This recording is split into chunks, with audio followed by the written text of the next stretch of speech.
Hello, I'm Tim Beggins, president of Elk Trading Company. In today's top news for natural gas, number one, tariff volatility is off the charts. Number two, crude oil briefly fell below $60 a barrel. Number three, cold weather springs back into action. And number four, Venture Global for their Calcasieu Pass number two project has received DOE approval to export to non-FTA or free trade agreement countries. Let's go over to barchart.com and take a look at this spot May contract. Currently, natural gas prices for May are down 4.5 cents to 379.20 or 1.17%. Overnight prices actually were a little higher, positive on the day, but no, everything's falling back down. As you can see, the tariffs are still roiling the markets. Let's turn to the hourly chart. As you can see right now, prices did bottom out overnight, right down at 368. It did hold that pivot area around 371.40, waffled against that one more time this morning, and then moved up to the daily pivot at 393.40, but really just could not sustain to the upside and is currently again trading 379.5.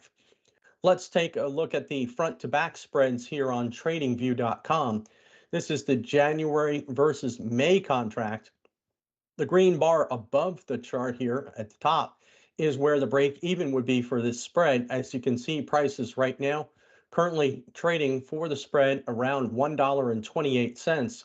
So this is still showing weakness in the spread. Unfortunately, this means that because of colder weather, originally because of earlier heat, that this market is just not going to rapidly inject natural gas into storage. So the front to back spreads still narrowing. Let's take a look at the Jan versus October spread. As you can see, the green bar here just above the market is the positive point for a dollar spread for those 4 months, about 20 cents per month for the cost of putting gas into the ground. As you can see, we're looking to see if this can break to the upside and go to 106 to 109.80. So that would be our first and second resistance levels on this front to back spread. What this means is that the market says, hey, it's going to be a slow start for storage injections, but then we're going to have to rapidly accelerate as we get into the fall in order to get storage stocks closer toward 4 TCF. Let's take a look at that windshield this morning. It was cold. It's been colder over the weekend for much of the country, really just the southeast and Florida holding in some nice temperatures, but cooler temperatures and in snow even across the upper Great Plains and into places like Texas. And you can see it here, snow across the Rockies, across parts of New Mexico, into the panhandle of Texas, and across the Dakotas, Minnesota, and the upper peninsula of Michigan.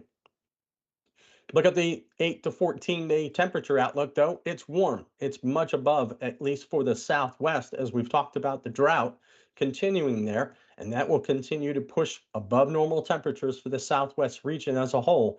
As you can see, much better temperatures coming up for the 8 to 14-day temperature outlook. And let's take a look at the longer range temperature anomalies. As you can see, it is cold across the eastern half of the country. This is through the 13th. And then warmer temperatures we talked about in that 8 to 14-day outlook, as you can see, across much of the southeast, all the way out toward the Pacific Northwest in the second week. And then the third week, those above normal temperatures hold in the west, and then we get some above normal temperatures out in the east. Finally, winter may be taking a break. And then for going into the last week of April into May, much above normal temperatures, as you can see, centered across the southeast all the way out toward the southwest. And let's take one last look here at the nuclear outages. Right now, currently, the nuclear fleet, about 15.05% is out for refueling. And that is now down toward the bottom end of the range of the 5-year average for nuclear capacity outages. So this is pretty good. Nuclear power plants are coming back for some refueling. There'll be some more going out over the next week or two, and then we'll start the decline as we hit the low of outages around July. So let's take one last look at the natural gas contract. Currently popping a little bit up to 382.70, down 1 penny or 0.26%. Let us know your thoughts in the comment section below. Please hit that like and subscribe button. Thanks for listening. We'll see you soon.